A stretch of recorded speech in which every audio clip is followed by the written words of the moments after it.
बच्चों, चैम्बरलिन के सिद्धांत के बाद हम अगला सिद्धांत देखेंगे, जेम्स जीन्स का ज्वारीय सिद्धांत। ज्वारीय सिद्धांत या टाइडल थ्योरी, इस परिकल्पना को जेम्स जीन्स ने सन 1919 में प्रस्तुत किया था और इसके बाद जेफरी महोदय ने सन 1929 में इसे संशोधित किया है। इस सिद्धांत की प्रस्तुतिकरण के बाद ऐसे बहुत से तथ्य जो सौरमंडल में हमें देखने को मिलते हैं, इनका समाधान इस सिद्धांत में होता हुआ दिखाई देता है। जेम्स जीन्स ने पहले ही मान लिया कि ब्रह्मांड में सूर्य एक बड़ा आग का गोला था, बहुत विस्तृत था, गैस राशियों से भरपूर था। दूसरी बात इन्होंने बताई कि सूर्य के साथ एक अन्य साथी तारा भी ब्रह्मांड में था और उसके संयोग से, सूर्य के साथ साथी तारे के संयोग से सौर परिवार की उत्पत्ति होती है। तीसरी बात इन्होंने बताई कि सूर्य और जो साथी तारा था, ये दोनों के आपसी आकर्षण के फलस्वरूप वर्तमान पृथ्वी उत्पन्न हुई है। सूर्य अपनी जगह पर स्थिर था, लेकिन साथी तारा जो था यह ब्रह्मांड में परिभ्रमण कर रहा था। साथी तारा एक निश्चित पथ पर चल रहा था और वह निरंतर सूर्य के निकट आ रहा था। आगे इन्होंने बताया कि जो साथी तारा था उसका आकार और उसका आयतन सूर्य से कई गुना बड़ा था और इस प्रकार से पास आते हुए तारे के आकर्षण के फलस्वरूप सूर्य में इसका प्रभाव पड़ा और उसके फलस्वरूप उस आकर्षण के कारण सूर्य से निकले पदार्थों से ग्रहों की उत्पत्ति होती है। इस प्रकार से एक साथी तारे के आकर्षण से सूर्य से ग्रहों की उत्पत्ति का उल्लेख जेम्स जीन्स ने किया था। इन्होंने आगे विस्तार से बताया कि जब साथी तारा सूर्य के निकट आता है, जैसा बताया था कि साथी तारा बहुत बड़ा है, उसका आयतन बड़ा है और उसके कारण उसकी आकर्षण शक्ति भी अधिक थी। जब वह सूर्य के निकट क्रमशः आ रहा था तो उसके आने से सूर्य का कुछ पदार्थ उस साथी तारे के आकर्षण से ऊपर उठने लगा और वह सूर्य से थोड़ा सा बाहर आने लगा था। बच्चों, जैसा आप इस चित्र से देख सकते हैं कि कुछ पदार्थ सूर्य से निकलकर उस साथी तारे के आकर्षण से बाहर की ओर खींचने लगा। जैसे जैसे यह साथी तारा सूर्य की तरफ आगे बढ़ने लगा, वैसे वैसे इस पदार्थ की मात्रा, आकर्षण अधिक हुआ था और ये पदार्थ की मात्रा अधिक बाहर की ओर आने लगी। यह पदार्थ ठीक उसी प्रकार से बाहर आ रहा था जैसे आप देखते हैं वर्तमान में चंद्रमा की आकर्षण शक्ति से पृथ्वी का जल खींचता है। ठीक उसी प्रकार से सूर्य का कुछ पदार्थ खींचने लगा था और इसका आकार लगभग सिगार की समान दिखाई देने लगा, जिसे आगे इन्होंने फिलामेंट के नाम से संबोधित किया है। साथी तारा जैसे जैसे सूर्य के पास आने लगा, पदार्थ की मात्रा क्रमशः अधिक बाहर निकलने लगी। लेकिन यह साथी तारा सूर्य के मार्ग में नहीं था, बल्कि वह एक अलग मार्ग से निरंतर आगे की ओर बढ़ने लगा। जब साथी तारा सूर्य के बहुत अधिक निकट आया तो सूर्य से उत्पन्न जो पदार्थ, जो ज्वारीय पदार्थ है, ये पदार्थ बहुत अधिक मात्रा में बाहर की ओर निकला। तो इस प्रकार से आप यहाँ पर चित्र में देख सकते हैं कि जैसे जैसे पास आया, इस पदार्थ की मात्रा बढ़ गई। पहले पदार्थ कम निकला था और फिर इसकी मात्रा थोड़ी सी अधिक हो गई थी। इस प्रकार से यह साथी तारा अपने मार्ग से आगे की ओर बढ़ जाता है। जैसे जैसे यह साथी तारा सूर्य से दूर जाने लगा, ये जो पदार्थ था यह अब धीरे धीरे कम होने लगा और कम होते होते जब साथी तारा काफ़ी दूर चला गया तो यह फिलामेंट जो है यह पूरी तरीके से सूर्य से बाहर निकल चुका था। अब आप देख रहे हैं इसका आकार, फिलामेंट, ये जो फिलामेंट का आकार है यह बीच में काफ़ी चौड़ा है जबकि इसके दोनों किनारे काफ़ी संकरे है और इस प्रकार से यह ज्वारीय पदार्थ सूर्य से अलग हो गया उस साथी तारे के संयोग से।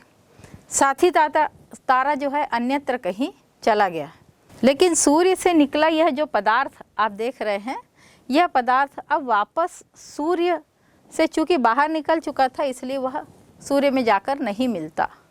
अब ये क्या हो रहा है कि यह पदार्थ सूर्य के आकर्षण में रह के सूर्य के चारों तरफ चक्कर लगाने लगा। तो इस प्रकार से कुछ पदार्थ सूर्य से बाहर निकल गए। सूर्य से बाहर आने के बाद बाह्य ब्रह्मांड के बाह्य वातावरण में आकर के ये पदार्थ, इनमें से कुछ पदार्थों ने अलग अलग छोटे छोटे से भ्रूण तैयार किए और उस भ्रूण से बाकी के जो आसपास के पदार्थ है ये पदार्थ आकर के इसमें मिलने लगे। इस प्रकार से 9 भ्रूण तैयार हुए और उससे 9 ग्रहों की उत्पत्ति होती है। साथी तारा अन्यत्र चला गया, जो सूर्य का अवशिष्ट भाग था वह सूर्य बनकर रह गया और ये जो 9 पदार्थ जो है ये 9 ग्रहों के रूप में सूर्य का चक्कर लगाने लगे थे।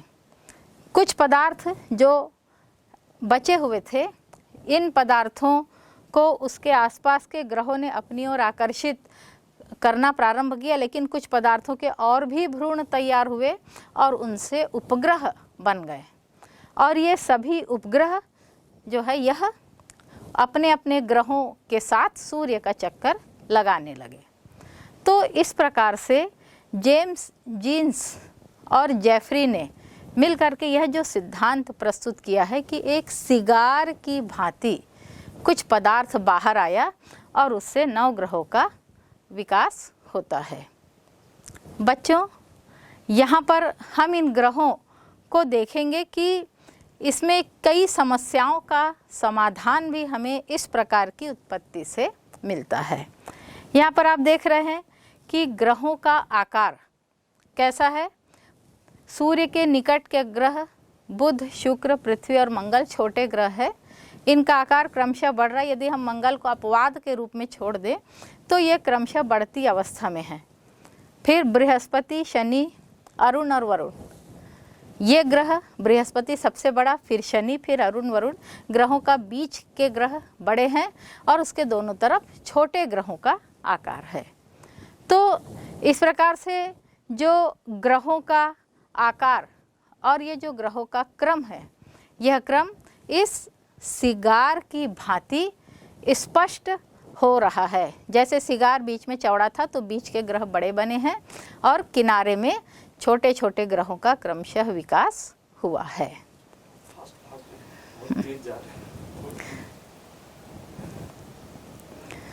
तो इस प्रकार से जो वर्तमान ग्रहों का क्रम और आकार है यह जेम्स जीन्स और जेफरी के इस परिकल्पना से बहुत मिलता जुलता है। दूसरी जो समस्या का समाधान हुआ है उपग्रहों का आकार और उपग्रहों का क्रम, यह भी वर्तमान परिस्थिति के अनुसार है। जो उपग्रहों का आकार है यह भी बीच के उपग्रह बड़े और किनारे के उपग्रह छोटे। तो इस प्रकार के बृहस्पति और शनि के उपग्रह देखने को मिलते हैं। तो इस प्रकार से उपग्रहों का आकार और क्रम यह भी वर्तमान जो ग्रह प्रणाली है इसके अनुसार है। तीसरी जो विशेषता इसमें देखने को मिली कि उपग्रहों की संख्या, बड़े ग्रह के अधिक उपग्रह बने हैं, उनकी संरचना भी ठीक ग्रहों के अनुरूप हुई है। जैसे बुध और शुक्र के कोई उपग्रह नहीं, लेकिन पृथ्वी का जो उपग्रह चंद्रमा है वह भी ठोस पदार्थों से निर्मित है, जबकि जो बृहस्पति और शनि के और आगे के उपग्रह है, इन उपग्रहों की संरचना में ठोस पदार्थों की कमी और वायव्य पदार्थों की भरपूर अधिकता है। इसके बाद जो ग्रह स्वयमेव परिभ्रमण कर रहे हैं और उसके साथ सूर्य का परिक्रमण कर रहे हैं, तो हम ये देखते हैं कि सूर्य के परिक्रमण में सभी ग्रह अपने अपने ऑर्बिट में, अपनी अपनी कक्षा में यह सूर्य का चक्कर लगा रहे हैं, ये एक दूसरे की कक्षा में नहीं आते। उसके साथ ही सूर्य के आकर्षण के कारण ये सभी ग्रह स्वयमेव अपने अपने अक्ष पर झुके हुए हैं।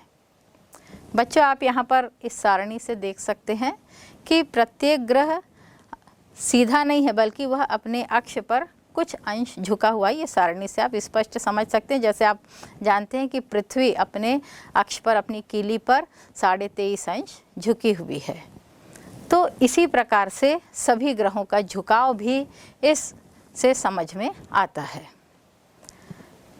फिर जो साथी तारे के आकर्षण से जो सूर्य से निकला हुआ जो पदार्थ था, इस पदार्थ का आकार प्रारंभ में कम था, फिर चौड़ा हुआ और फिर कम पदार्थ निकला। तो इसका जो आकार है वर्तमान ग्रहों की स्थिति के बिल्कुल अनुरूप है। बीच का ग्रह चौड़ा और किनारे के ग्रह जो है सूर्य के पास का या सबसे दूर का जो ग्रह है, ये काफ़ी छोटे ग्रह है। तो उसी के अनुरूप और उसी अनुपात में ग्रहों की संरचना होती है। तो ये सभी बातें जेम्स जीन्स और जेफरी का ये जो सिद्धांत है, इसको पूरी तरीके से उसके अनुसार है, उसके अनुरूप है, उसको मान्यता प्रदान करता है। तो ग्रहों की ये जो वर्तमान संरचना है, इसमें काफ़ी मान्यताएं लंबे समय तक, बच्चों लगभग 150 वर्ष तक इनके जो यह सिद्धांत है, इसको मान्यता मिलती रही। लेकिन बाद में कई ऐसे सिद्धांत भी सामने में आए जिससे इनकी मान्यता धीरे धीरे कम होने लगी। ग्रहों का और उपग्रहों का जो क्रम और जो आकार है, यह भी वर्तमान ग्रह के अनुसार है।